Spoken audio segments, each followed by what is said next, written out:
Hello everyone, good morning. Today's topic is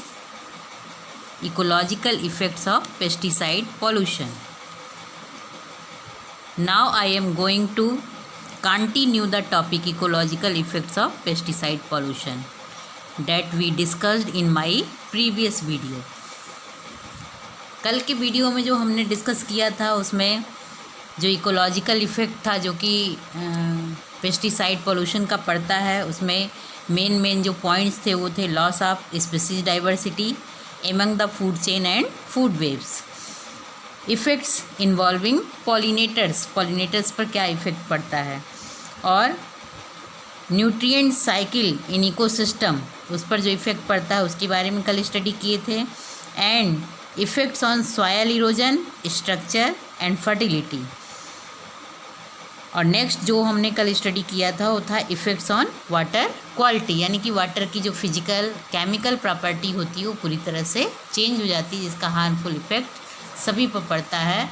और ground water और surface water इस pesticide pollution की वजह से जो होते हैं कंटामिनेट हो जाते हैं, जिसका असर जो होता है उसमें रहने वाले एक्वेटिक एनिमल्स पर, उस वाटर को जो है यूज करने वाले ह्यूमन बींग्स पर और अन्य जो एनिमल्स वगैरह होते हैं उन पर उसका इफ़ेक्ट पड़ता है। आज हम डिस्कस करेंगे कि अन्य इफ़ेक्ट्स जो हैं इकोसिस्टम पर कहाँ किस पर पड़ते हैं। तो नेक्स्ट है effects on birds. Pesticides have had some of their most striking effects on birds, particularly those in the higher trophic level of food chains such as bald eagles, hawks, owls। यानी कि pesticides का जो effect होता है सिर्फ water की quality पर या सॉयल इरोजन पर, सॉयल की क्वालिटी पर, सॉयल स्ट्रक्चर पर, या फिर केवल फूड चेन में वगैरह नहीं बल्कि उनसे जुड़े हुए और सभी जो है ट्रॉपिक लेवल पर पाए जाने वाले कंज्यूमर्स पर भी पड़ता है। इसमें से बर्ड्स भी जैसे कि बाल्ड ईगल, हाक, ऑल्स वगैरह भी इफ़ेक्टेड होते हैं। These birds are often rare, endangered and susceptible to pesticide residues such as those occurring from the bioconcentration of organochlorine insecticides through terrestrial food chains। ये जो बर्ड्स वगैरह होती हैं जिसमें कि main bald eagle, hawks, owls होती हैं, ये सब क्या होती हैं कि जैसे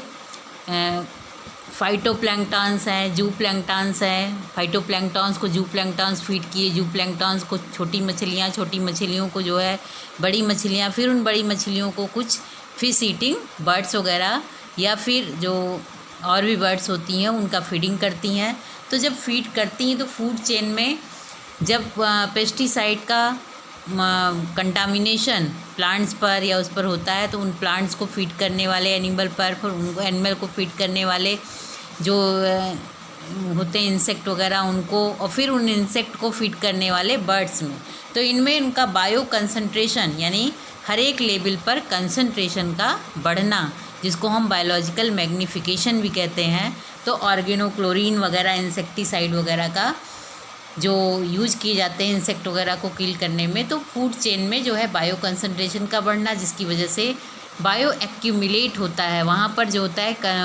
किसी भी पेस्टिसाइड जैसे डीडीटी वगैरह का बायो एक्यूमुलेशन होता है और वो हर एक ट्रॉफिक लेवल पर बढ़ता चला जाता है, जिसको कि बायो मैग्नीफिकेशन भी कहा जाता है। तो बायो मैग्नीफिकेशन या बायो एम्प्लीफिकेशन कहा जाता है। तो इसके अंतर्गत जो सबसे टर्सरी कंज्यूमर होते हैं जैसे ईगल वगैरह हैं, हॉक्स हैं, आउल्स हैं, इन पर जो है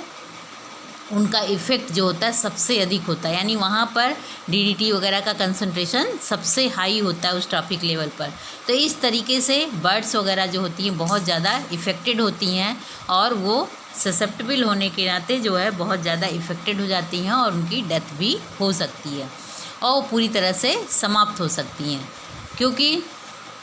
pesticides may kill grain and plant feeding birds, and the elimination of many rare species of ducks, geese has been reported। जो ये जैसे डक्स हैं, गीस हैं, ये सब क्या करते हैं कि ये सब प्लांट्स वगैरह को फीड करते हैं या ग्रेन्स को फीड करते हैं। तो पेस्टिसाइड्स का इफ़ेक्ट अगर उन पर है, उन प्लांट्स पर या ग्रेन्स पर, तो वो इफ़ेक्ट जो है फीडिंग के थ्रू बर्ड्स तक पहुंच जाता है, जिससे कि ये डक्स वगैरह और गीस वगैरह की जो रेयर स्पीसीज हैं वो धीरे धीरे एलिमिनेट होती जा रही हैं। और ऐसा अब रिपोर्टिंग हो रही है कि धीरे धीरे समाप्त होते जा रहे हैं इनकी species. Populations of insect eating birds such as partridges, grouse and pigeons have decreased due to loss of their insect food in agricultural fields through the use of insecticides। तो कुछ ऐसे इंसेक्ट ईटिंग बर्ड्स हैं जैसे कि पैर्टिडेजेज हैं, grouse हैं, peasants हैं, ये क्या करते हैं, इंसेक्ट वगैरह को फीड करते हैं। तो ये जब इंसेक्ट को फीड करते, वो इंसेक्ट पर अगर इंसेक्टिसाइड का असर है या फिर वो एग्रीकल्चरल फील्ड में जो है ग्रेन वगैरह खाने के लिए जाते हैं, उन ग्रेन पर या प्लांट्स पर इंसेक्टिसाइड का छिड़काव किया गया है, तो वो स्प्रे के थ्रू जो होता है वो इंसेक्ट तक पहुंचता है और उन इंसेक्ट को फीडिंग करने वाले जो बर्ड्स वगैरह होती हैं उन पर इनका असर पड़ता है। तो ये धीरे धीरे बायो एक्यूमुलेशन बढ़ता चला जाता है, बायो कंसंट्रेशन बढ़ता चला जाता है, जिसकी वजह से बायो मैग्नीफिकेशन की वजह से जो होता है उनकी डेथ हो जाती है उन बर्ड्स वगैरह की, जिससे क्या होता है ये बर्ड्स वगैरह पूरी तरह से एलिमिनेट होती जा रही हैं। The loss of even a few individuals from rare, endangered और threatened species pushes the entire species close the extinction. Some pertinent examples associated with birds kill as a result of pesticides include the insecticides diazinon and carboforum, which are well documented as causing birds kill in many parts of the world। बहुत सारे ऐसे insecticides हैं, pesticides हैं जिनका कि use insect या paste को किल करने के लिए किया जाता है फील्ड में या फिर प्लांट्स वगैरह में, ताकि उस प्लांट को खा करके ख़त्म ना करें। तो वो इंसेक्ट वगैरह को फीड करने वाले जो बर्ड्स वगैरह हैं उन पर जैसे डाइजिनॉन, कार्बोफोरम, ये जो इंसेक्टिसाइड या पेस्टिसाइड्स होते हैं ये बहुत ज़्यादा जो है टॉक्सिक इफ़ेक्ट जो है क्रिएट करते हैं, जिसकी वजह से इनका असर जब इंसेक्ट वगैरह पर होता है तो इन इंसेक्ट को फीड करने वाले बर्ड्स भी किल हो जाते हैं, ख़त्म हो जाते हैं। तो ये जो हैं ये धीरे धीरे इनकी स्पीसीज, इन बर्ड्स की जो रेयर देखने को मिलती हैं, इंडेंजर्ड हैं या थ्रेटेंड स्पीसीज हैं जो कि बहुत कम दिखाई देती हैं, जिन्हें बचाने की आवश्यकता है, तो धीरे धीरे समाप्त होती जा रही हैं पेस्टिसाइड की यूज़ की वजह से। Organochlorine insecticides such as DDT are also well documented to have continue impairing avian reproduction even after years of banned use। DDT का यूज़ जो है, चूँकि पहले आर्गेनोक्लोरीन इंसेक्टिसाइड के रूप में ये होता है DDT, तो आर्गेनोक्लोरीन इंसेक्टिसाइड में DDT आता है जो कि काफ़ी इफ़ेक्टिव होता है और इसका लंबे समय तक इसका असर बना रहता है। इसका कंसंट्रेशन धीरे धीरे हर टॉपिक लेवल पर बढ़ता चला जाता है। जैसे अगर एक्वाटिक उसमें डाला जाए तो या टेरेस्ट्रियल उसमें फूड चेन में जो पहले उसके प्राइमरी कंज्यूमर जो प्लांट्स होते हैं उन पर कुछ इफ़ेक्ट आता है, उसको फिर खाने वाले जो जूप्लैंक्टन्स वगैरह होंगे उन पर उसका कंसंट्रेशन और अधिक होगा। फिर उन जूप्लैंक्टन्स को जो छोटी फीड मछलियाँ वगैरह फीड करती हैं उनमें उसका कंसंट्रेशन, क्योंकि छोटी मछलियाँ उस कई जूप्लैंक्टन्स को फीड करेंगी तो उनमें उनका कंसंट्रेशन और अधिक बढ़ जाएगा।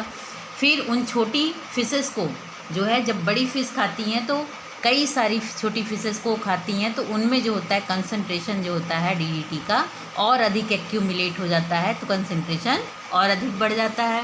फिर उन बड़ी मछलियों को जो है एक मछली नहीं बल्कि कई मछलियों को बर्ड्स वगैरह फीड करती हैं, तो उन बर्ड्स वगैरह में चूँकि कई मछलियों को फीड कर उन सब का जो है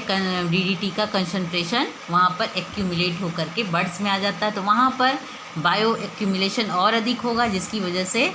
मैग्नीफिकेशन और अधिक बढ़ जाएगा, यानी कंसंट्रेशन वहाँ पर DDT का और अधिक बढ़ जाएगा, जो कि उसके लिए टॉक्सिक होगा और बर्ड्स वगैरह की डेथ हो जाएगी। इसीलिए DDT का चूँकि काफ़ी अधिक जो होता है टॉक्सिक होता है,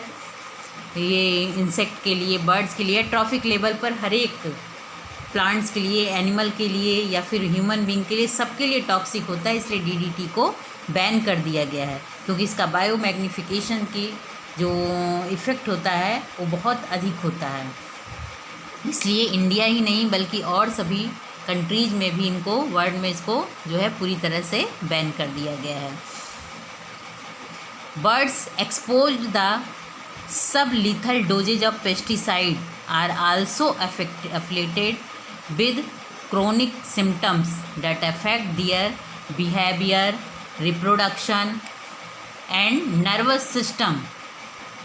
यानी कि जो ये बर्ड्स वगैरह होती हैं, इनमें पेस्टिसाइड्स का जो है सब लीथल डोजेज जब मिलता है उनको, तो उनमें जो है क्रोनिक सिम्टम्स, बहुत सारी बीमारियां उत्पन्न हो जाती हैं जिसका कि सिम्टम्स दिखाई देता है। एंड उनके बिहेवियर, रिप्रोडक्शन और नर्वस सिस्टम, इन सब पर भी उस पेस्टिसाइड्स के लीथल इफ़ेक्ट जो है, टॉक्सिक इफ़ेक्ट जो है दिखाई देता है।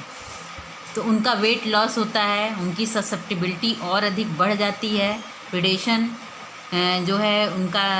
इंक्रीज होता है और डिजीज रेजिस्टेंस जो होता है और अधिक डिक्रीज होता है, क्योंकि उनमें पेस्टिसाइड्स एक्सपोजर के थ्रू ये मेन इफ़ेक्ट होते हैं, यानी वेट लॉस होना, increase susceptibility to predation, decrease disease resistance and affected उनका दियर बिहेवियर एंड रिप्रोडक्शन। तो सब क्रोनिक सिम्टम्स उनमें प्रोड्यूस होते हैं और इवेंट जो है उनकी डेथ निश्चित हो जाती है। तो इस तरह से जो कुछ रेयर, एंडेंजर्ड या फिर थ्रेटेंड स्पीसीज हैं जो पहले से ही बहुत कम है, वो धीरे धीरे समाप्ति की ओर बढ़ रही हैं। पेस्टिसाइड का जैसे जैसे यूज बढ़ता जा रहा है, पेस्टिसाइड पॉल्यूशन बढ़ता जा रहा है, वैसे वैसे इन बर्ड्स वगैरह की जो कुछ रेयर एंडेंजर्ड स्पीसीज हैं वो धीरे धीरे और ज़्यादा कम होते जा रहे हैं, क्योंकि उन पर भी उनका टॉक्सिक इफेक्ट बढ़ता चला जा रहा है। नेक्स्ट है effects on fish and other aquatic organisms. Pesticide pollution का जो है फिश पर और अदर एक्वाटिक एनिमल्स पर क्या इफ़ेक्ट पड़ता है। तो अदर ऑर्गेनिज्म जो होते हैं, जैसे major environmental impact has been the wide spread mortality of fish and marine invertebrates due to concentration of aquatic systems of pesticides। यानी इन्वायरमेंटल इफ़ेक्ट जो होता है पेस्टिसाइड्स का, वो फिशेस, मैराइन इन्वर्टिब्रेट्स वगैरह का जो है एक्वाटिक सिस्टम में पेस्टिसाइड्स का कंटामिनेशन बढ़ते चले जाने से इसका जो है वाइड स्प्रेड इफ़ेक्ट जो होता है, ये उनके फिश वगैरह को मॉर्टेलिटी यानी उनका मृत्यु दर जो है धीरे धीरे बढ़ता चला जा रहा है, क्योंकि एक्वाटिक सिस्टम में जो है पेस्टिसाइड का कंटामिनेशन बढ़ता चला जा रहा है। उसका मेन रीज़न है कुछ एग्रीकल्चरल कंटामिनेशन जो होता है, वाटरवे के थ्रू जो होता है, फॉल आउट होता है, ड्रेनेज होता है, रन ऑफ होता है, जैसे सॉयल इरोजन वगैरह होता है, तो उससे भी सॉयल इरोज होकर के जो सरफेस वाटर या हमारी वाटर बॉडी है वहाँ तक पहुँचता है वो कंटामिनेशन। तो जब हम पेस्टिसाइड्स, हर्बिसाइड्स या वीडीसाइड्स या फंजीसाइड का यूज हम करते हैं फील्ड वगैरह में अपनी प्लांट्स वगैरह की ग्रोथ को बढ़ाने के लिए, प्लांट प्रोडक्शन को बढ़ाने के लिए या उसकी डिजीज को जो है नष्ट करने के लिए उनका छिड़काव करते हैं, तो वो जो है सॉयल इरोजन के द्वारा या फिर सिंचाई वगैरह के थ्रू जो होता है वो पानी बह करके फॉल आउट के द्वारा, या फिर जब बारिश वगैरह होती है, हवा वगैरह चलती है, तो उसके द्वारा वहाँ की सॉयल जो जहाँ पर कि पेस्टिसाइड वगैरह का छिड़काव किया गया, वो सॉयल जो है इरोजन के द्वारा उड़ करके जो है या बह करके या फिर ड्रेनेज के द्वारा जो है मेन वाटर बॉडी में डिस्चार्ज होता है। और कुछ इंडस्ट्रियल इफ्लुएंट्स भी जो होते हैं वो भी जो होते हैं जिसमें कि पेस्टिसाइड्स पाए जाते हैं, तो इन इंडस्ट्रियल इफ्लुएंट्स पेस्टिसाइड्स के वो भी जो है वाटर वे के through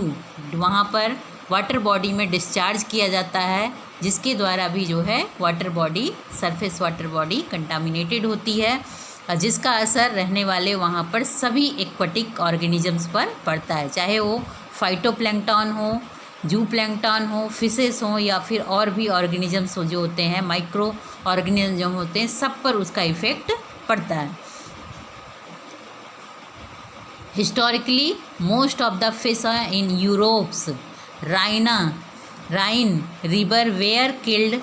by the discharge of pesticides, and at one time fish populations in a Great Lakes in USA become very low due to pesticide contamination। तो इसका जो है मेन इफ़ेक्ट जो है पेस्टिसाइड्स का डिस्चार्ज जब water body में होता है, चाहे वो सॉइल के द्वारा हो या फिर इंडस्ट्रियल इफ्लुएंट्स के द्वारा हो या किसी अन्य माध्यम से होता है, तब वो पेस्टिसाइड्स जो होता है, जैसे कुछ लेक्स वगैरह हैं या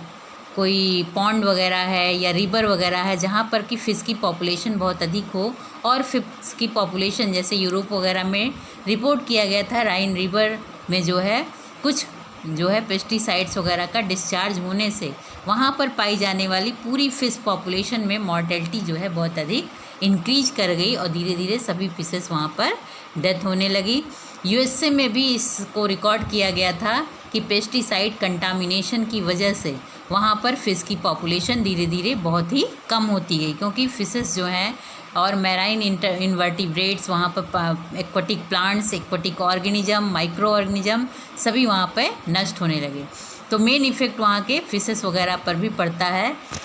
additionally many of the organisms that provide food for fish are extremely susceptible to pesticides, so the indirect effects of pesticides on the fish food supply। तो बहुत सारे ऑर्गेनिजम्स ऐसे भी होते हैं जो कि फ़िश को जो होता है फीड करते हैं, और ये फ़िश जो होती हैं पेस्टिसाइड्स के अगेंस्ट जो होता है बहुत ही ससेप्टेबल होती हैं, और इसका इनडायरेक्ट इफ़ेक्ट जो होता है फ़िश को फूड के रूप में जो यूज करने वाले लोग हैं उन पर भी पड़ता है, यानी कि सप्लाई में have an even great effect on fish population. Fish population पर तो पड़ता ही, और फिश को फिर फीड करने वाले जो ऑर्गेनिजम्स होते हैं उन पर भी इनका इफ़ेक्ट आता है। तो some pesticides such as pyrethroid insecticides are extremely toxic to most aquatic organisms. तो इनमें से जो मेन पायरीथ्रियोइड जो इंसेक्टिसाइड होता है, ये जो होता है एक्वाटिक ऑर्गेनिजम्स के लिए और फिशेस के लिए बहुत अधिक टॉक्सिक इफेक्ट वाला होता है, जिसकी वजह से उसकी जो है डेथ होने लगती है फिशेस वगैरह की। It is evident that pesticides cause major losses in global fish production. Furthermore recent laboratory studies of endosulfan phenithrothione in the tilapia species from Lake Victoria in Tanzania indicated a high capacity of the species to absorb the two pesticides from water with rapid distribution in the organs, each a bioaccumulation factor of 33 and 3046 lakh पर KG fish wait में। तो यानी कि इसको Henry ने 2003 में जो है डिस्क्राइब किया था कि जो मेन एविडेंट मिला है कि फ़िश के पॉपुलेशन के लिए एंडोसल्फान और फेनिट्रोथिरॉन नाम का जो है ये पेस्टिसाइड्स, दो पेस्टिसाइड्स हैं जिनको कि ये टाइलिपा नाम की जो स्पीसीज है फिशेस वगैरह की, वो लेक विक्टोरिया तंजानिया में इनका बहुत अधिक जो है पाया गया है कि ये इनका हाई कैपेसिटी जो होती है, ये स्पीसीज जो होती हैं इन दोनों एंडोसल्फान और फ्यूनिथ्रोथियन, इन दोनों पेस्टिसाइड्स को बहुत अधिक मात्रा में ये स्पीसीज एब्जॉर्ब करती है इन पेस्टिसाइड्स को वाटर के थ्रू, और इनमें जो होता है इनके ऑर्गन्स वगैरह में जो है इनका बायो एक्यूमुलेशन फैक्टर जो होता है बहुत अधिक होता है, यानी 33 से लेकर के ये 3346 फ्रेश वेट के अनुसार जो होता है उनमें बायो एक्यूमुलेशन की प्रोसेस होती है, जिसकी वजह से उनके बायो मैग्नीफिकेशन भी बहुत तेज़ी से बढ़ता है, यानी इन पेस्टिसाइड्स का कंसंट्रेशन वहाँ पर बहुत अधिक हाई हो जाता है, जिसकी वजह से उनकी डेथ निश्चित हो जाती है। तो multiple pesticide contamination are very common in water. बहुत सारे पेस्टिसाइड्स ऐसे होते हैं जिनका कि कंटामिनेशन जो है वाटर में जब मिलता है, तो ये सारे पेस्टिसाइड्स, तो मल्टीपल पेस्टिसाइड कंटामिनेशन जो है वाटर बॉडी में जब मिलता है तो वहाँ पर जो होता है इसकी फ्रिक्वेंटली कंसंट्रेशन जो है एक्सीड होती जाती है, जो कि लीथल लेवल को बढ़ाता जाता है। और बहुत सारी स्पीसीज फाइटोप्लैंक्टॉन्स की, जू प्लैंक्टॉन्स की, स्मॉल स्पीसीज एनिमल्स की, जो कि इन फिशेस उनको खाती हैं, तो धीरे धीरे उनमें कंसंट्रेशन बढ़ता चला जाता है। और ये कंसंट्रेशन तब और अधिक हाई होता जाता है जब इन फिशेस को, जिनमें कि DDT या फिर और पेस्टिसाइड्स वगैरह का जो कंसंट्रेशन बढ़ता है। तो इसके अलावा जो होता है ये फिशेस को जब बड़ी मछलियाँ या उनको फीड करने वाले बर्ड्स खाते हैं तो उन पर इनका कंसंट्रेशन और अधिक बढ़ जाता है, जिससे कि उनमें भी मृत्यु दर बढ़ जाती है, मॉर्टेलिटी रेट बढ़ जाती है। तो इनका असर जो होता है पेस्टिसाइड पॉल्यूशन का एक्वाटिक एनिमल्स पर, एक्वाटिक ऑर्गेनिजम्स पर और फिशेस पर बहुत अधिक पड़ता है, जिससे फिशेस वगैरह डेथ हो जाती है। नेक्स्ट है पेस्टिसाइड्स का जो इफ़ेक्ट आता है। Pesticide disturb the natural balance between paste and predator insects. Insect जितने भी होते हैं सभी जो होते हैं हार्मफुल नहीं होते हैं। कुछ इंसेक्ट ऐसे भी होते हैं जो कि हमारे लिए बेनिफिशियल होते हैं, क्योंकि वो इंसेक्ट जो होते हैं, वो इंसेक्ट जो इन पेस्ट या हानिकारक होते हैं हमारे लिए, उन इंसेक्ट्स वगैरह को डिस्ट्रॉय कर देते हैं। और कुछ ऐसे भी ऑर्गेनिजम्स होते हैं, बायोलॉजिकल ऑर्गेनिजम्स होते हैं, जो ये हार्मफुल इंसेक्ट वगैरह को जो है किल कर देते हैं, या उनके हम प्रीडेटर्स कह सकते हैं। तो ये इम्बैलेंस जब होता है पेस्टिसाइड की वजह से, जो नेचुरल बैलेंस है पेस्ट और प्रीडेटर इंसेक्ट के बीच में, वो जो है कम होने लगता है, जिससे कि जब नेचुरल बैलेंस कम हो जाता है और वहाँ पर जो होता है इम्बैलेंस प्रोसेस होती है, तो उसकी वजह से क्या होता है कि हार्मफुल इंसेक्ट वगैरह की संख्या बढ़ती जाएगी, क्योंकि उन्हें समाप्त करने वाले बेनिफिशियल ऑर्गेनिज्म धीरे धीरे इन पेस्टिसाइड्स वगैरह के प्रभाव से सिर्फ वो हार्मफुल इंसेक्ट ही नहीं ख़त्म होते, बल्कि उनके साथ बेनिफिशियल ऑर्गेनिज्म भी धीरे धीरे जो होते हैं ख़त्म होने लगते हैं। तो नेचुरल बैलेंस डिस्टर्ब हो जाता है। तो कुछ ब्रॉड स्पेक्ट्रम जो पेस्टिसाइड्स वगैरह होते हैं, जैसे broad spectrum pesticides such as organochlorine. Broad spectrum से मतलब है कोई ऐसा पेस्टिसाइड्स जो कि किसी एक के टारगेट बना करके उसको बनाया गया हो, बट वो बहुत सारे इंसेक्ट को, बहुत सारे डिजीज कॉज करने वाले फंजाई को, बहुत सारे माइक्रो ऑर्गेनिज्म को किल करने की क्षमता रखता हो। तो ऐसे पेस्टिसाइड्स को कहलाते हैं ब्रॉड स्पेक्ट्रम, यानी कि उनकी जो यूज करने की सीमा हो या उनके जो टारगेट हो बहुत अधिक तक हो, इसलिए जो है उनको ब्रॉड स्पेक्ट्रम पेस्टिसाइड कहा जाता है। तो इसमें आर्गेनोक्लोरीन है, organophosphorus and carbamate insecticides destroy both pest and beneficial organisms indiscriminately, thus upsetting the natural balance between pest and predator insects। तो ये ब्रॉड स्पेक्ट्रम के पेस्टिसाइड जैसे कि आर्गेनोक्लोरीन है, ऑर्गेनोफॉस्फेरस है, कार्बामेट है, ये इंसेक्टिसाइड जो है केवल पेस्ट जो हमारे लिए हार्मफुल है, अनडिजायरेबल है, अनवांटेड पेस्ट है, सिर्फ उनको ही समाप्त नहीं करता है, बल्कि कुछ बेनिफिशियल ऑर्गेनिजम्स जो उन हार्मफुल पेस्ट को जो है फीड करते हैं या उन्हें किल कर देते हैं, उन बेनिफिशियल ऑर्गेनिजम्स को भी वो समाप्त करता है, जिसकी वजह से पेस्ट और प्रेडेटर इंसेक्ट के बीच का जो नेचुरल बैलेंस होता है वो अपसेट हो जाता है, वो पूरी तरह से डिस्ट्रॉय हो जाता है, यानी कि डिस्टर्ब्ड हो जाता है। तो जिसकी वजह से क्या है कि वो बेनिफिशियल ऑर्गेनिज्म भी समाप्त हो जाते हैं, जिससे कि पेस्ट वगैरह को नष्ट नहीं कर पाते हैं। तो beneficial organisms serve many valuable functions in an agricultural ecosystem including pollination, soil aeration, nutrient cycling and natural pest control through pest predator relationship. तो इनकी वजह से जो होता है, जब बेनिफिशियल ऑर्गेनिज्म भी डेथ हो जाता है तो बहुत सारी फंक्शनिंग जो है वो समाप्त हो जाती है, क्योंकि ये जो बेनिफिशियल ऑर्गेनिज्म होते हैं ये बहुत तरह से हमारे लिए जो होते हैं बेनिफिशियल होते हैं। जैसे कि एग्रीकल्चरल इकोसिस्टम में, जैसे प्लांट में पॉलिनेशन, बहुत सारे ऐसे प्लांट होते हैं जिसमें कि इंसेक्ट के थ्रू पॉलिनेशन आवश्यक होता है। तो बेनिफिशियल ऑर्गेनिजम्स वगैरह के थ्रू जो पॉलिनेशन होता है, अगर वो पेस्टिसाइड्स का यूज करने पर वो जो हमारे नेचुरल पॉलिनेटर हैं वो भी जो हैं डिस्ट्रॉय हो जाते हैं। सॉयल एरिएशन में बहुत सारे माइक्रो ऑर्गेनिजम्स वगैरह हेल्प करते हैं। तो सॉयल एरिएशन में बहुत सारे माइक्रो ऑर्गेनिज्म, बहुत सारे एनिमल्स वगैरह जो होते हैं वो भी जो है सॉयल में रहने वाले या ऑर्गेनिजम्स जो हैं वो सॉयल का एरिएशन बढ़ाते हैं। और न्यूट्रिएंट साइक्लिंग में जैसे नाइट्रोजन साइकिल में बहुत सारे बैक्टीरिया वगैरह हैं जो कि nitrogen cycling, biological nitrogen fixation का काम करते हैं, जो हमारे लिए बहुत ही बेनिफिशियल होता है, प्लांट्स के लिए बेनिफिशियल होता है। तो ये न्यूट्रिएंट साइक्लिंग प्रभावित होती है क्योंकि उनका जो फंक्शन रुक जाएगा। और नेचुरल पेस्ट जो कि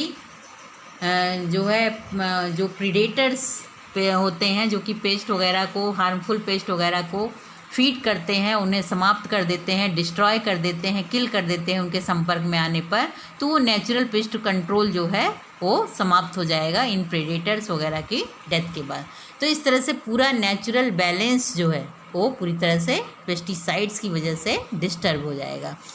application of insecticides indiscriminately kills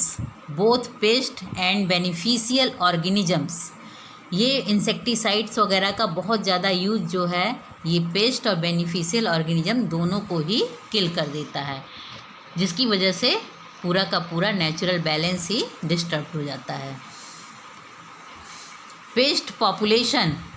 often recover rapidly because of their larger numbers and ability to develop resistance,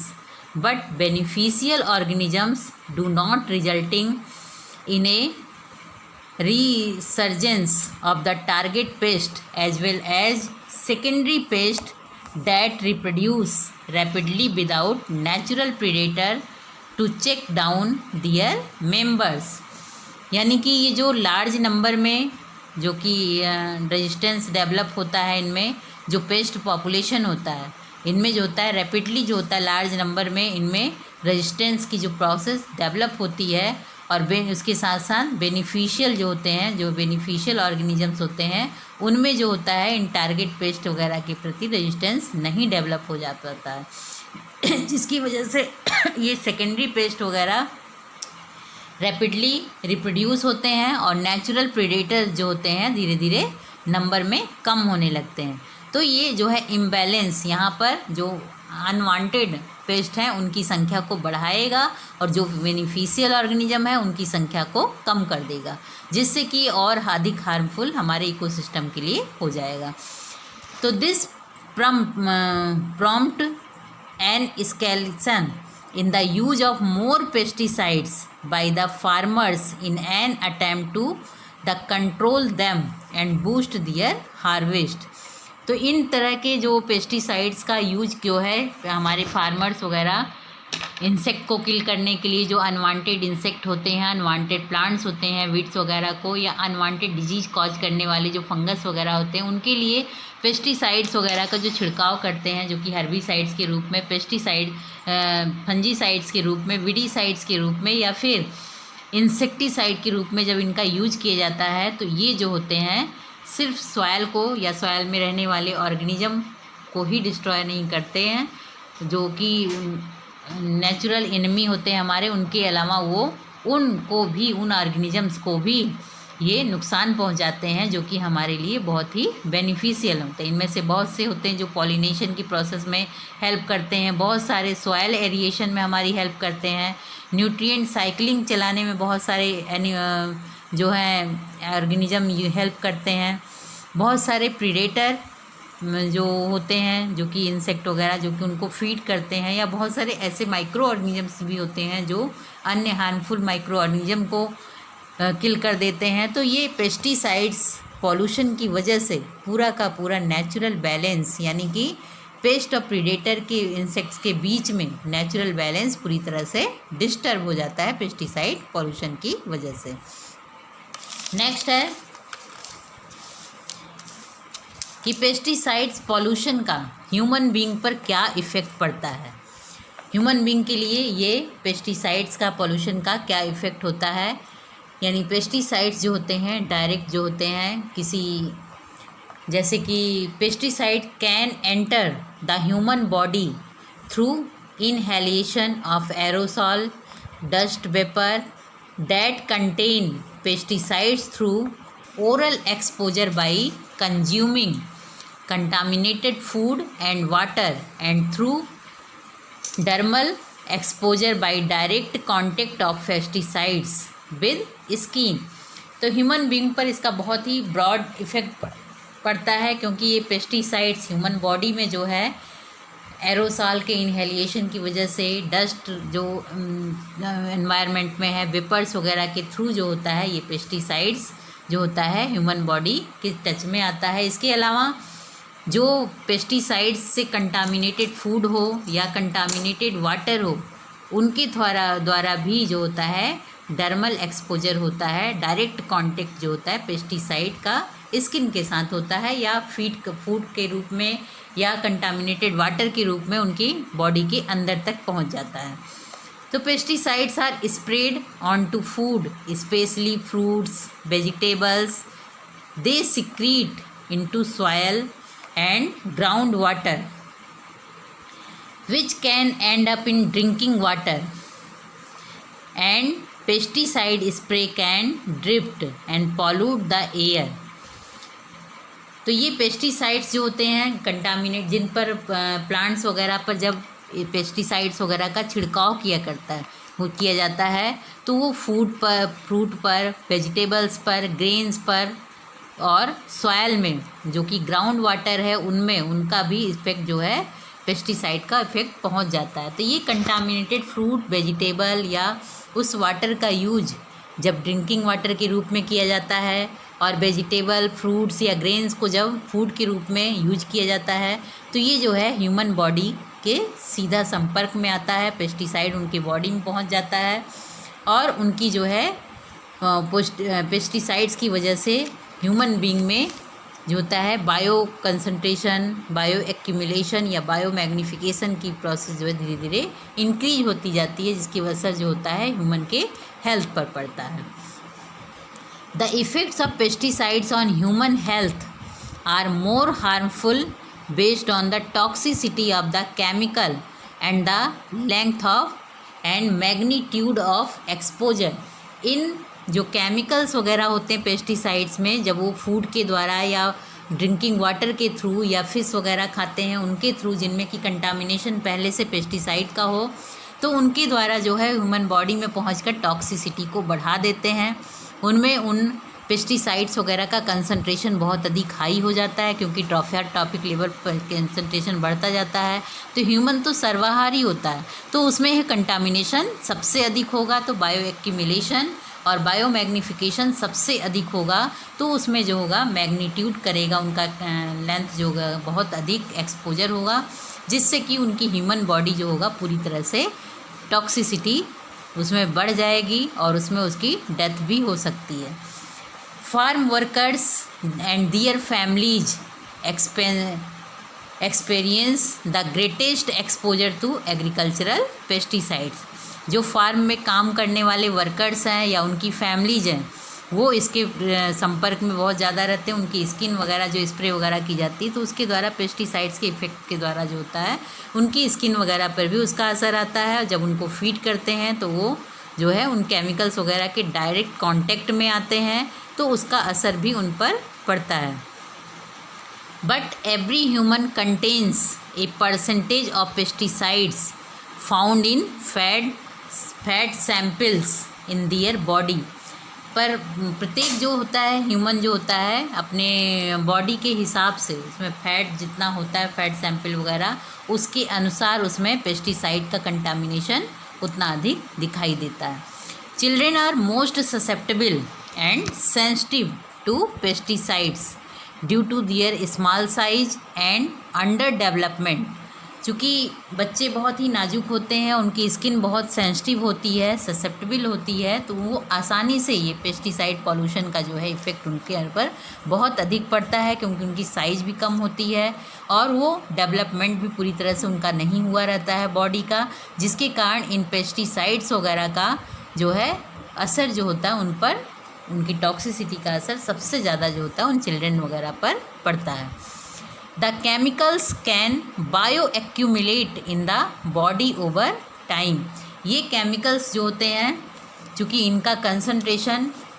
बढ़ता चला जाता है हर लेवल पर, क्योंकि जब ह्यूमन बीइंग है 4 चीज़ें खाएगा, 4 तरह के फ्रूट खाएगा या फिशेस खाएगा या पॉल्यूटेड ड्रिंकिंग वाटर को पिएगा, तो उसमें जो है उनका कंसंट्रेशन, पेस्टिसाइड का कंसंट्रेशन और अधिक जो है वहाँ पर एक्यूमुलेट, वो फूड जो होता है बहुत अधिक मात्रा में उसके अंदर एक्यूमुलेट होगा, तो कंसंट्रेशन भी बहुत अधिक मात्रा में एक्यूमुलेट होगा, जिससे कंसंट्रेशन इंक्रीज होने लगेगा, तो बायो मैग्नीफिकेशन की वजह से उसकी डेथ भी हो सकती है और बॉडी में इनका जो होता है कंसंट्रेशन बहुत अधिक बढ़ जाता है। Exposure to pesticides can range from mild skin irritation to birth defects, tumors, genetic changes, blood and nerve disorders, endocrine disruption and even coma और death। मिलर ने 2004 में बताया कि जब पेस्टिसाइड्स का एक्सपोजर ह्यूमन बीइंग में होता है तो वहाँ पर बहुत सारे जो हैं प्रोसेस देखने को मिल सकती हैं, जैसे माइल्ड स्किन इरिटेशन हो सकता है, बर्थ डिफेक्ट्स हो सकता है, ट्यूमर्स वगैरह डेवलप हो सकता है, जेनेटिक चेंजेज हो सकते हैं ह्यूमन बीइंग में, ब्लड और नर्व के डिसऑर्डर्स देखने को मिल सकते हैं, एंडोक्राइन डिस्क्रप्शन हो सकता है और व्यक्ति जो है कोमा में भी जा सकता है और उसकी डेथ भी हो सकती है। तो ये सारे इफ़ेक्ट जो हैं ह्यूमन बीइंग में आते हैं। तो ये बहुत सारे कंटामिनेशन जो कि पेस्टिसाइड्स की वजह से होते हैं, जैसे एरोसॉल के इन्हेलेशन से या पेस्टिसाइड के स्प्रे के समय डायरेक्ट स्किन उनके टच में आए या फिर कंटामिनेटेड वाटर के थ्रू, कंटामिनेटेड फूड के through, contaminated fruits and vegetables वगैरह, ग्रेन्स वगैरह के थ्रू जो होता है, या इन पेस्टिसाइड्स को एक्यूमुलेट करने वाले जो फिशेस वगैरह होती हैं उनकी फीडिंग से भी ह्यूमन बीइंग तक पहुंचता है, उनमें बहुत सारे डिसऑर्डर्स या फिर कोमा, डेथ भी हो सकती है। तो ह्यूमन बीइंग पर इसका असर बहुत ही ब्रॉड इफ़ेक्ट पड़ता है। नेक्स्ट इफ़ेक्ट जो आता है पेस्टिसाइड पॉल्यूशन का इकोलॉजिकल इफ़ेक्ट, वो होता है पेस्टिसाइड जो होते हैं लगातार जब उनके संपर्क में पेस्ट वगैरह रहते हैं तो उनमें पेस्ट रेजिस्टेंस डेवलप हो जाता है, उनके प्रति फिर रेजिस्टेंस हो जाते हैं, रेजिस्टेंट हो जाती है उनकी बॉडी, फिर उन पेस्टिसाइड्स वगैरह का असर उन पर नहीं पड़ता है। तो ये पेस्ट में involve the become resistant to pesticides as a result of continued use of pesticides in a particular environment. अगर लगातार उन पेस्टिसाइड्स का यूज हम इन्वायरमेंट में करते हैं तो वो पेस्ट वगैरह जो होते हैं उनके प्रति जो होता है उनमें उनकी बॉडी रेजिस्टेंट हो जाती है, जिससे उसके बाद उनका असर उन पेस्ट वगैरह का, उन पेस्टिसाइड्स का उन पेस्ट पर नहीं पड़ता है। Many pest will initially very susceptible to pesticides but some with slight variations in their genetic makeup they become resistant and therefore survive the reproduce। कुछ जैसे जब पेस्टिसाइड्स वगैरह का छिड़काव लगातार होता रहता है, पेस्टिसाइड्स वगैरह लगातार जो होते हैं स्प्रे किए जाते हैं जिससे कि पेस्ट वगैरह या अनवांटेड पेस्ट वगैरह किल हो जाएं, चाहे फंगस हो या इंसेक्ट हो या फिर वीड्स वगैरह हो, तो ये पेस्टिसाइड्स वगैरह में का यूज लगातार होता रहता है। तो कुछ ऐसे पेस्ट होते हैं जो बहुत ज़्यादा ससेप्टेबल होते हैं, बहुत ज़्यादा सेंसिटिव होते हैं, जिनकी तुरंत डेथ हो जाती है। कुछ ऐसे भी होते हैं पेस्ट जो कि स्लाइट वेरिएशन दिखाते हैं और उनमें जेनेटिक मेकअप यानी उनका जो जेनेटिक कॉन्स्टिट्यूट है उसके प्रति जो है वो एडाप्टेशन की प्रोसेस कंप्लीट करते हैं, यानी कि उसके प्रति धीरे धीरे जो होता है उनमें रेजिस्टेंसी होती है और उनका जो है वो उस पेस्टिसाइड्स के यूज के बाद भी उनके उसके संपर्क में रहते हुए भी धीरे धीरे उनकी बॉडी जो होता है जेनेटिक मेकअप के थ्रू जो होता है रेजिस्टेंट होती जाती है, फिर उन पेस्टिसाइड्स का इफ़ेक्ट उनके ऊपर नहीं पड़ता है। उस पेस्टिसाइड्स के छिड़काव के बावजूद वो सर्वाइव करते हैं और रिप्रोडक्शन भी करते हैं। तो इसका एक सबसे बड़ा इफ़ेक्ट ये होता है कि जब उनका लगातार यूज होने लगेगा तो पेस्ट रेजिस्टेंस जो होगा, रेजिस्टेंसी उनमें बढ़ जाएगी, रेजिस्टेंट हो जाएंगे, तब वो पेस्टिसाइड का छिड़काव करने पर भी वो जो है नष्ट नहीं होंगे। Through natural selection the pest may eventually become very resistant to the pesticides. Darwin law है कि उसमें जो होता है किसी भी प्लांट हो, ह्यूमन हो या फिर कोई भी ऑर्गेनिज्म हो, इंसेक्ट हो या एनिमल्स हो,